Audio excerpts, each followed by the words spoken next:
Welcome back, guys, to a continuation of the college football team preview series. Today, I'm joined by Tucker Harlan, avid Tennessee guy, knows everything there is to know about Tennessee football, and we're just gonna get right into it. Tucker, how you doing today?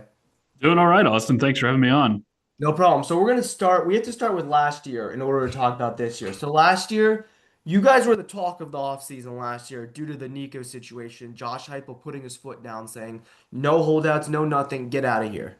Last year was kind of considered a pass. You guys didn't have to make the playoffs that year. It was okay if you guys went 8-4, 9-3 last year. My only thing, and this like kind of changed from the preseason, last year in the preseason you had four big games. You had the Georgia game in week three, at Bama, Oklahoma, and what was supposed to be Florida. I don't know who would pick them to make the playoffs. I kind of picked them to make playoffs last year. But I kind of thought in my mind I was going to assume you guys would win every other game. I'm like, if you win one of those four, that's fine. Vanderbilt ended up being good instead of Florida. But last season, I'm going to be honest, it could have went way worse, in my opinion. Yeah, I think a lot of people are in the same boat. I just look back on that year, and you still have some twinges of disappointment Yeah. from it. I think just because you lose Nico, but what you got with Joey Aguilar was more production than I think what you could have gotten Oh, with yeah. Nico. But we didn't know what the offense was going to be going into the season. So when you saw Joey Aguilar come out and produce like that the first couple weeks of the season, you're just thinking, okay, if you can get healthy on the defensive end, you'll be just fine. You'll be a college football playoff team again. Hmm. The defense just completely fell apart. Oh, yeah. So that was the real disappointing factor of the season last year for Tennessee. And I mean, it all came down to one moment, the third week of the season. You Oh, make yeah. that kick against Georgia, you're surging You're in throughout the the rest of the playoffs. season. Oh yeah, without a doubt. Yeah. But you just you didn't see this team get better throughout the season. And really, this is the first season outside of Josh Heupel's first year where they've dropped some games at home, other than Georgia. So that was, I think, a disappointing aspect for a lot of fans. And Tennessee fans are just sick and tired of the Music City Bowl anyway. Never Yeah. goes well for Tennessee there. So, um, I mean, it's kind of a roundabout way of getting to where I think many of us expected Tennessee to be last season, but not exactly a comfortable path either, and one that I think upset some people. Yeah, and I'm gonna be honest. Look at the thing. Like I thought, like I didn't think the defense would just fall off a cliff. Like it was kind of funny. Tim Banks, prior to last season, was getting head coaching job interest in the Group of Five thing. Like it's just kind of crazy how like the thing shifts. But yeah, I mean, you look at it. I mean, you make the kick versus Georgia, and if like Peyton Bowen doesn't have like the best game of his life against you guys, you're 10-2 and in the playoffs. In a year that the outside kind of casual fan said, maybe this isn't like your year. But yeah, so last year I think it was good stepping stone. I think people were saying, you know what, 2025 it's fine, 2026 is going to be our year. But now as we transition to 2026, people are saying 2027 is going to be our like kind of like your year. And so starting with 2026, something I do want to talk about, which is kind of the biggest move of your offseason, Jim Knowles to Tennessee, and he brought some guys with him too. Brought Chaz Coleman, brought a couple other guys too. We'll talk about Chaz Coleman just a minute. I'm Um, sure. yeah. But like what were your thoughts on the Jim Knowles addition? Because like it is true, it takes a couple years for his kind of defense to kind of get installed. So look, I figured somebody would bring that up to me at some point in conversation, that the fact that it takes a minute to get installed. Here's the thing, Austin. I don't care. The defense was so bad last season that even if it takes a couple years to install, it can't get worse from what it Yeah. was a season ago. And you look at some of the places he had been in the past, like Duke. That Duke was bad for a while Yeah. when he got there. Like they had one winning season, I think, in like 30 years almost. Hmm. At that point, he gets to Oklahoma State. Of course, the Big 12 is not playing defense in those years. Hmm. You're having to work to establish some stuff there. I could maybe listen to Ohio State. Did it keep them from winning 10 games in a season? No. No, And then everything at Penn State that happened, I don't know what I don't happened there. count that. I don't No, count that. I honestly I don't either. So That and then the other thing you got to think about, just with the way the portal is now, you can essentially sculpt a team into what you want it to be on that side of the ball. And I mean, for the most part, and you mentioned the one guy that I'm sure we're going to talk about here soon, but I like the Penn State transfers. You know, Xavier Mhm. Gilliam's a guy that has a ton of Oh, versatility. he's a good player. He's going to Yeah. be at least a day two pick next year Oh in my yeah, eyes. and you've got at least 2 years to try and develop him into what you want him to be as an NFL draft prospect, and he can play on the edge and he can play in the interior. And Tennessee made it need him to do both this season. You bring in Amari Campbell, who's another guy that has played a lot of football at two different schools in the past, and you're just adding him to what's already a deep linebacker room, one of the deepest in the country. Mhm. And then lastly, you got Dijon Lane, and Tennessee just Dude. desperately needed safety help this offseason, one of their worst position groups last year. So overall, I like the move, and like because and people mention the whole it takes a couple years to get into to get the system to work thing with Jim Knowles, and I won't completely dismiss that, but it's not like Texas last season, say, Yeah. who was, you know, not bad, just a little disappointing on that side of the field. And then they just go and get a guy to upgrade. If Texas had hired Jim Knowles, I think that would have been a mistake. Tennessee Oh was yeah. bad enough to where it just doesn't matter. Yeah, and something I compare this to a couple years ago when USC fired Alex Grinch and they brought Oh, in yeah. Danton Lynn, even though he impacted UCLA year one, any USC was 118th in defense. Even if Danton Lynn was bad, there's no way it could be worse. Like people were saying, like because that 2023 year, everyone says if USC even had a top 60 defense, they're in the playoffs, which I don't kind of disagree with. But it's like with Danton Lynn, like I think USC was like 70th that year with him, but they still look massively improved. Like so that's kind of my thing with Tennessee. Like if they're even like I believe they came out to be 91st in total defense last year, something in that ballpark. So if they even are at like 60 or 50, that's gonna win you probably an extra two games this year. Okay, so now like we let's just kind of talk about Chaz Coleman. Um, obviously his issues, I personal issues I don't want to get too into, but if he is on the field, what do you expect Tennessee to be getting with him? Because I do think ultimately he will end up being on the field. So if he gets on the field, it needs to be uh, he needs to be locked in. He Yeah. needs to be locked in mentally. And if he locks in mentally, then Tennessee will be good at the edge position. They won't be deep at the edge position regardless of if he plays or not. Um, but if he plays, he has a chance to, break out as a potential all conference type player. I Yeah. absolutely believe that. Now, Tennessee had a guy named on the preseason all conference team last season, Yeah. Boo Carter. You may remember a thing or two about Uh-huh. him. And he played last season. He played for what was that? 9 games Yeah. Sorry last year about that. because he didn't show up for New Mexico State, and then he decided to hit the portal after that, and then just wasn't even with them for the Florida and Vandy game. Um, he played in all 9 of those games, or at least most of those 9 games, but mentally his head was just not Yeah. there whatsoever. If that happens to be the case with Chaz Coleman a month into the season, just turn him loose. Oh That's yeah. what you got to do. And I don't know what exactly the mental issues are. It does sound like Tennessee has not paid him exorbitant amounts of money yet, which is a Yeah. good sign. Which is, I think, actually, just talking about Josh Heupel real fast in that, I know he's like considered one of these young, hot, offensive new school coaches. His values are pretty old school. Like his values are similar to the Kirbys, to the Sabans, like stuff he makes them earn it. Like I think people still don't understand when Nico, like going back to the Nico situation. I don't want to harp on it, but Yeah. like Nico didn't get 3 million as a freshman. I know the contract is 8 million. I think he was at 1, 2, something like that, which is still crazy amount of money. But he didn't get to 3 million until he was a sophomore and playing. So Heupel's kind of been known, in my opinion, to like, hey, you got to prove yourself. Like for example, like Braylon Stanley, now you can get the seven-figure contract, which I want to get into him in a minute because he's a phenomenal player. But any last thoughts on the defense before we go to the offense?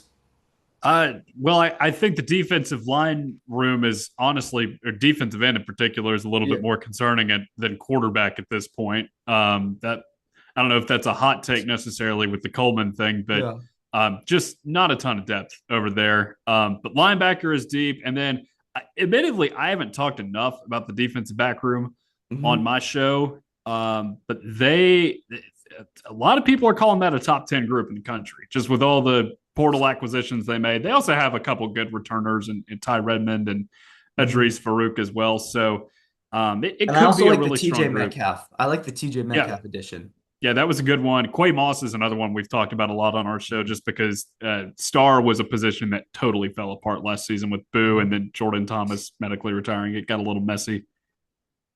Yeah.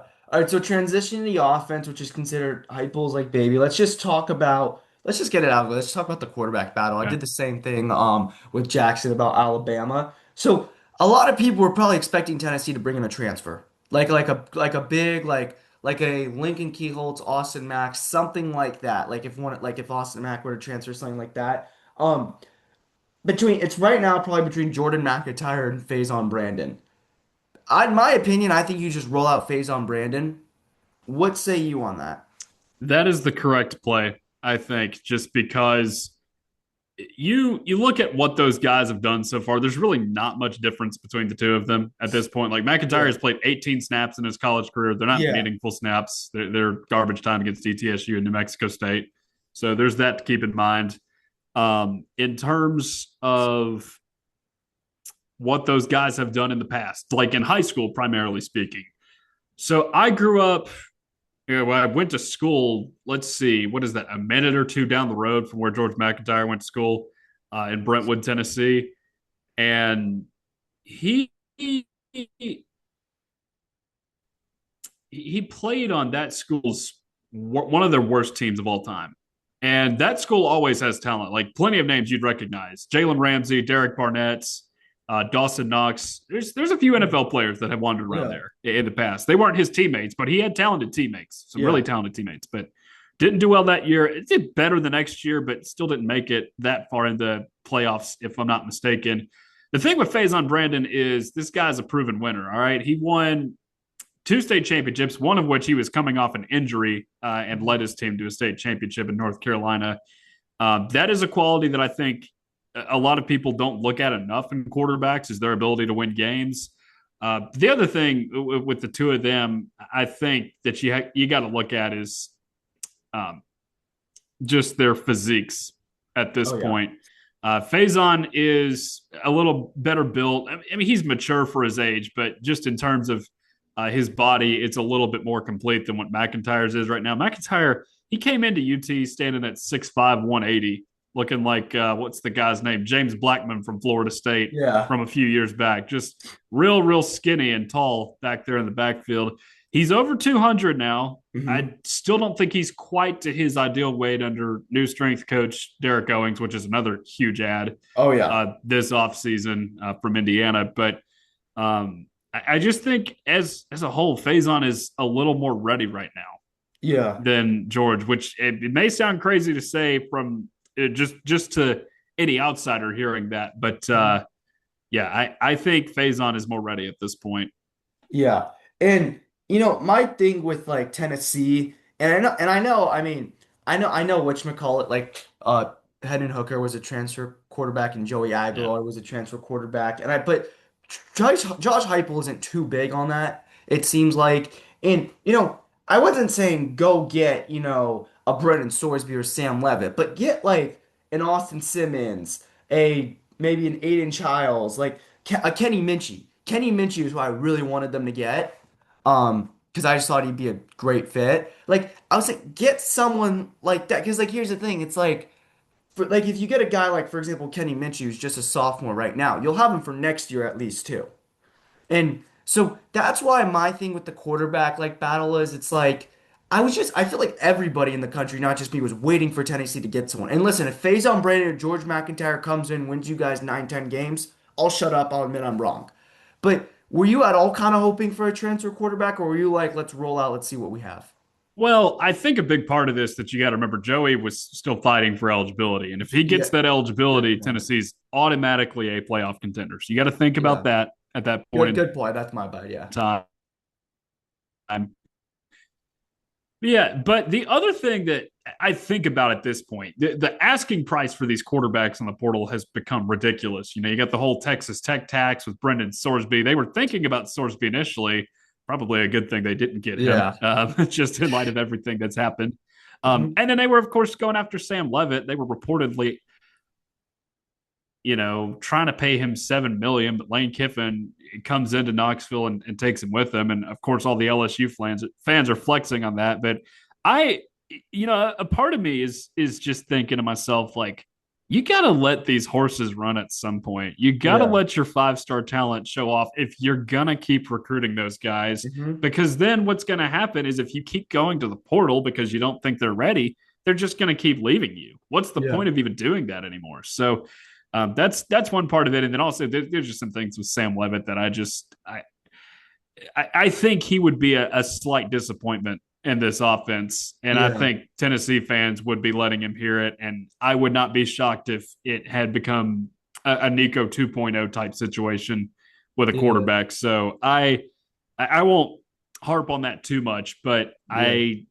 I don't ultimately, I think long term, it was better Tennessee did not pursue a transfer portal starter. Mhm. Yeah, I understand that. Yeah, going back to the Sam Levitt thing, I think I mean I don't want to spoil my predictions, but I wouldn't be shocked if Sam Levitt isn't necessarily a five-star caliber guy for LSU. I Yeah. think people also forget in that 2024 year how many NFL guys on offense ASU had. I mean, they had a Oh first yeah. round tackle, they had Scatteroo, they had Jordan Tite. Like he wasn't just carrying them. They had some guys. And they also had one of the best play callers in college football in Kenny Dillingham. All right, now going to the receivers and kind of offensive line, I just want to we were talking about this before the video started. Staley. I know he's not quite a national household name right now. He's kind of like a first team SEC type guy right now. He's my dark horse for the Blitnikoff. He had about 800 yards last year. I think he's gonna have like kind of a similar year. Maybe not as good, but like a Cardinal Tate, where halfway through the season you're like, wow, this guy could be a first round pick.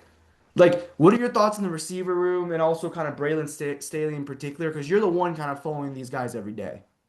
Yeah. So it's a good group. It's a very good Yeah. group because you keep mentioning Staley, and I think he was the guy that we didn't really know what to expect. We really didn't know what to expect from most of these guys. We didn't think Razzle could turn in 1,000 yard season Oh just yeah. after what he'd done the year before. It's like, he put up 300 yards the previous season, but what is he other than just a depth piece on this team? And then of course he turns into that last season, which was really impressive to watch. But Staley, we had seen him in mop up duty, I think, against like Kent State, UTEP, Chattanooga, schools like that. He played some, hadn't done a ton, but he comes in and he's instantly one of your biggest producers last season, and a guy that I think has kind of stormed into the SEC as one of the better wide receivers in the conference. Definitely going to be one of the higher prospects in this draft. I think it's going to be tough for Tennessee to keep him around if he has another good year, just because that's the way wide receivers are. They'll go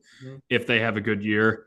And if he's commanding a bunch of attention, what does that do? Well, you've got a 5-star wide receiver in Mike Matthews from that same class, the 2024 class on that team as well. Also went for over 800 yards. He Yeah. did have a little bit of a drop issue last year, but Mhm. very, very productive wide receiver in his own right. Yeah. And you've got a bunch of high end talent that is competing for that third wide Yeah. receiver spot as well. I mean, you Can I got ask a quick Keys. question though? Yeah. Do you think TK Keys gets major playing time, or do you think the room's so stacked it's one of those things maybe he redshirts and waits next year?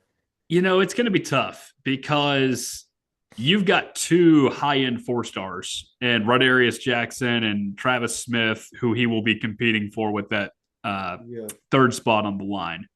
And Josh Heupel does not play deep into the wide receiver room. Now, if he ends up beating out those guys, it's possible. It's not impossible to suggest he could. I know he's coming off the injury, and that may be slowing his recovery time a little bit. But I mean, let's say Staley and Matthews go out there and ball out again this season, and they go on to the NFL draft. Suddenly, all three of those guys are your starting wide receivers next season. Yeah. So he's in good hands either way. I don't know if it'll be this year, but it's going to be within the next couple of years that gonna be getting starting reps for this offense.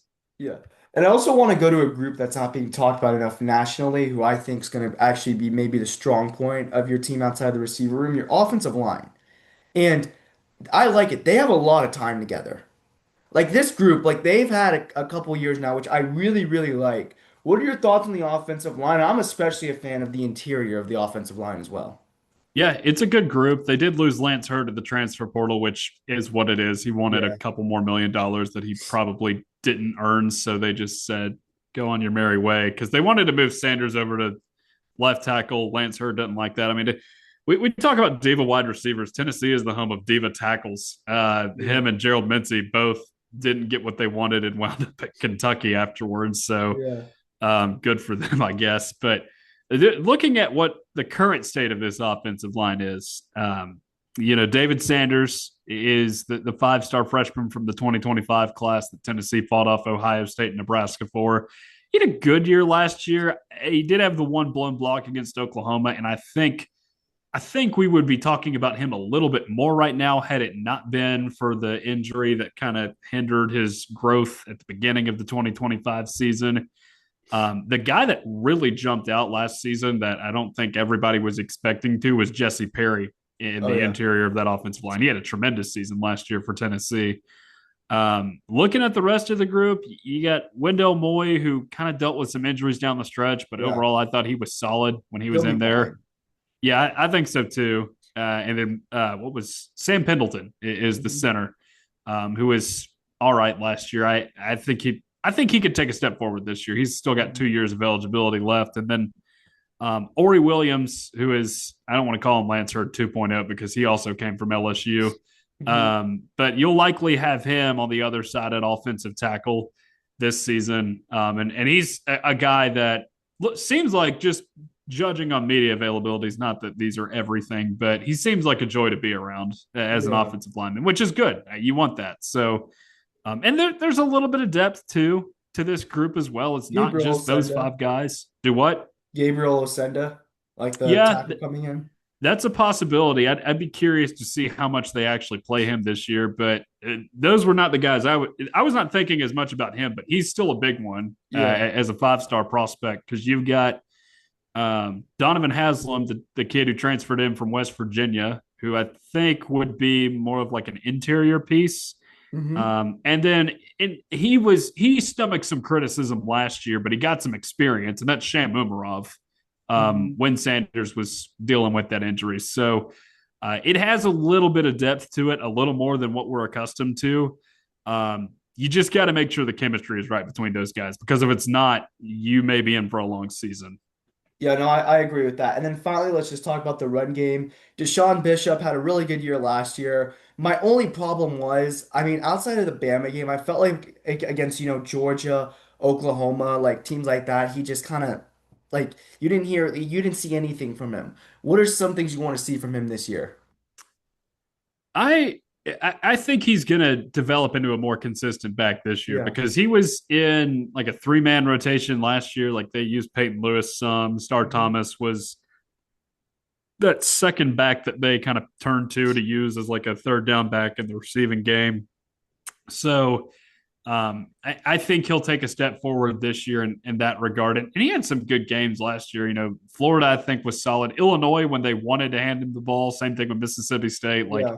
he had solid games against those teams. I hear you a little bit on Georgia, although I think the passing game was so productive in that Yeah, fair game, like point. unusually productive that you want to go there. And you also just know Georgia's always going to have run stuffers on that side of the ball. Yeah. Oklahoma is the only game that I truly think they just didn't. They weren't able to generate anything on the ground last season, Hmm. and that was pretty disappointing because I think it was like 60 total yards. Like Brent Yeah. Venables had Tennessee schemed up very well in that game, and you could tell early on it messed with them a little bit. So, but I mean, even the Alabama game last year, Tennessee got down at points in it, and he still produced a lot down the Yeah. stretch in that game, even though Tennessee was down pretty bad early on. So, I think this year, maybe get closer to like the 13, 1,400 yard range just in terms Yeah. of production. You got a good RB2 coming in Javen Gordon, who's got 3 years of eligibility left from Tulane. I'll be curious to see what they do with the two younger guys, Juwan Morris and Justin Baker. Hmm. But I think just with the lack of proven commodities around, this could be a year for Bishop to really surge. Yeah. Yeah, good point. Okay, and before we preview the schedule, I've been seeing a lot of stuff about Josh Heupel and like I don't want to call it job security because in my opinion there's no chance he should get fired. Like in my opinion, I mean Tennessee before Josh Heupel, I mean was atrocious. What are your thoughts on that? Like let's say, Tennessee has like a 6-6 year. Like I no chance Heupel gets fired, right? 6-6, I don't know. Now, you go 7-5, 8-4. I think you have to have a little bit of grace. Yeah. Like if you get to 6 or less wins, like people forget Tennessee was really good at one point in time. It's just at a combination of Yeah. idiots at the top of the university Yeah, who because 6-6 wrecked the used to be football the thing you program. guys won every year. In like the late 2010s, you guys were like 6-6, like pretty much every year. So Yeah, and that's not Tennessee's standard. yeah, Never has been, never will be. yeah, So I think a lot of people would be unhappy with 6-6. And you know what?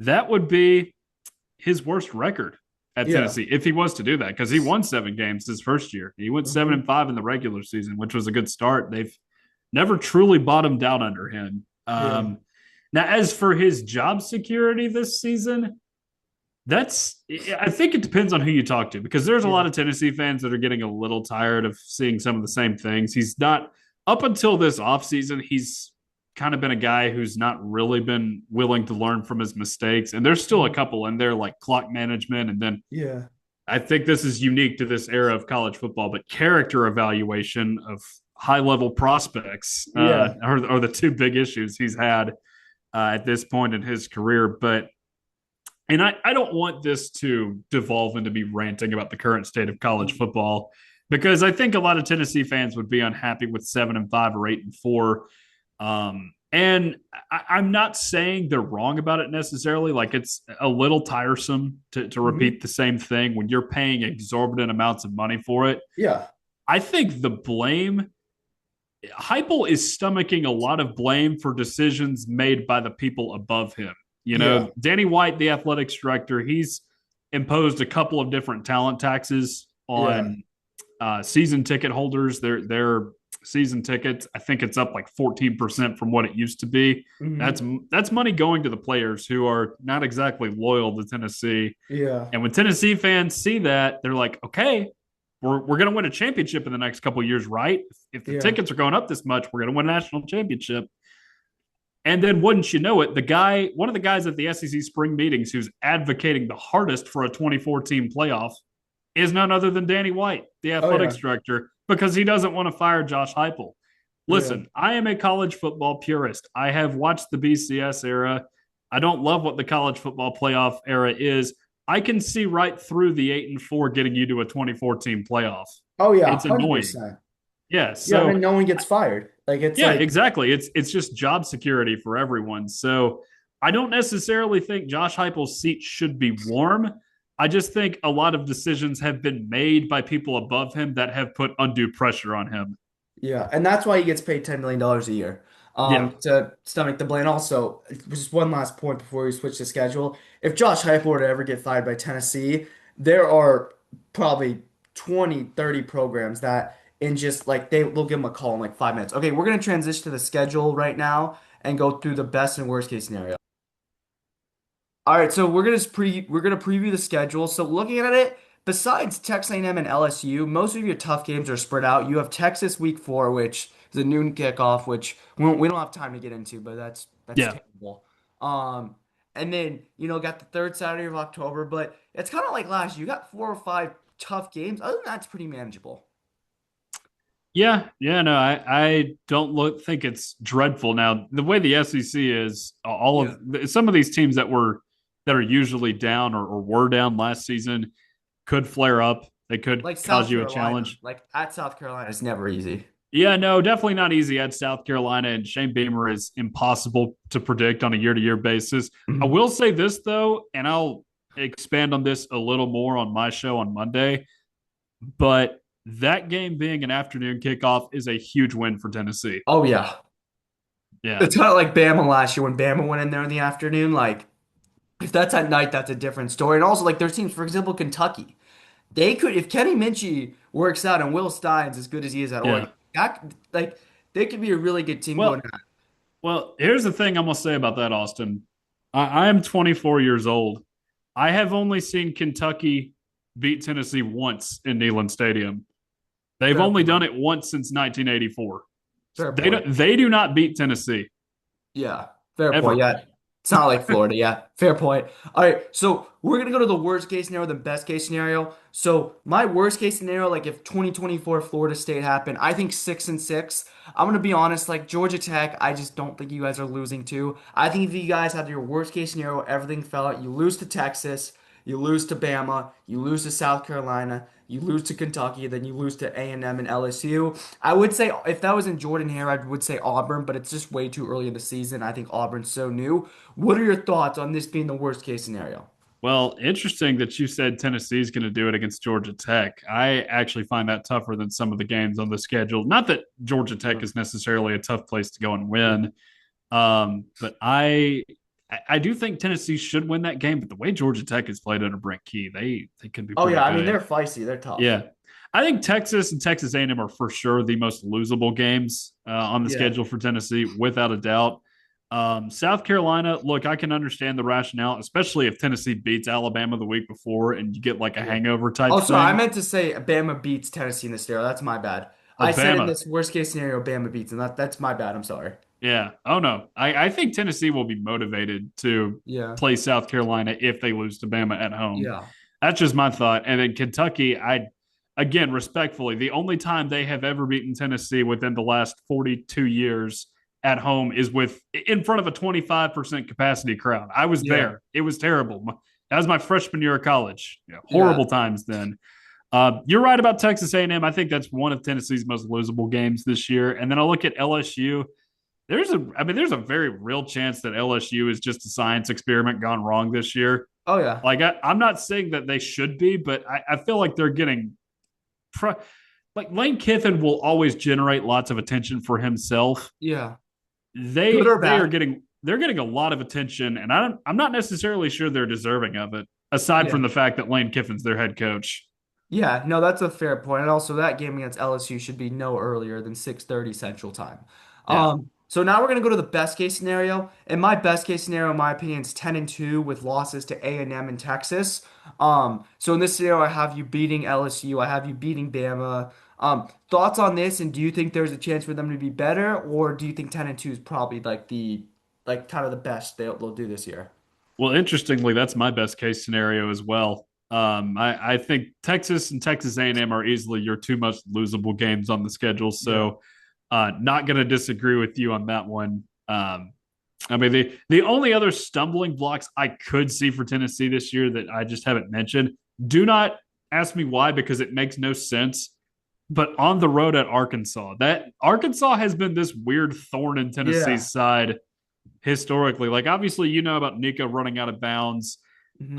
But I remember because I was there in 2015 when because Tennessee had a solid year that year under Hmm. Butch Jones. That was probably Butch Jones's best team. Brett Bielema and Arkansas roll in there, and Alex Collins and Raleigh Williams just run all over Tennessee. Tennessee ends Yeah. up losing that game 24-20, and then of course the COVID year, Tennessee goes out there. Tennessee was trending downward at that time, and Arkansas was trending upward, but Arkansas still didn't have a great year. Arkansas has a good second half, beats Tennessee. So, again, it's hard to explain. And obviously, this is a new coaching staff at Arkansas, so it could be a little different. Hmm. And it may take some time to get used to, but that's the only other game that I kind of look at and just get the battered ball syndrome a little bit, just because they have caused some problems in the past. Yeah, no, 100%. And yeah, no, so this is what I said. Like I said, best case scenario. Um, I would say Auburn's an interesting one. I think that'll be a good game, but it's just in my opinion, like there it's Yeah, just way too early in the season. If let's say it was late in the season, I'd be like, okay, that's a tough one, especially if it's in Jordan Hare too, because Jordan Hare is just haunted. yeah, Like it's yeah, there's something weird about that. But yeah, and also like I will say we haven't talked about Vanderbilt much. I'm not a big Vanderbilt guy this year. I think they have no, a big downfall. yeah. I kind of agree with you there, just because I think they are.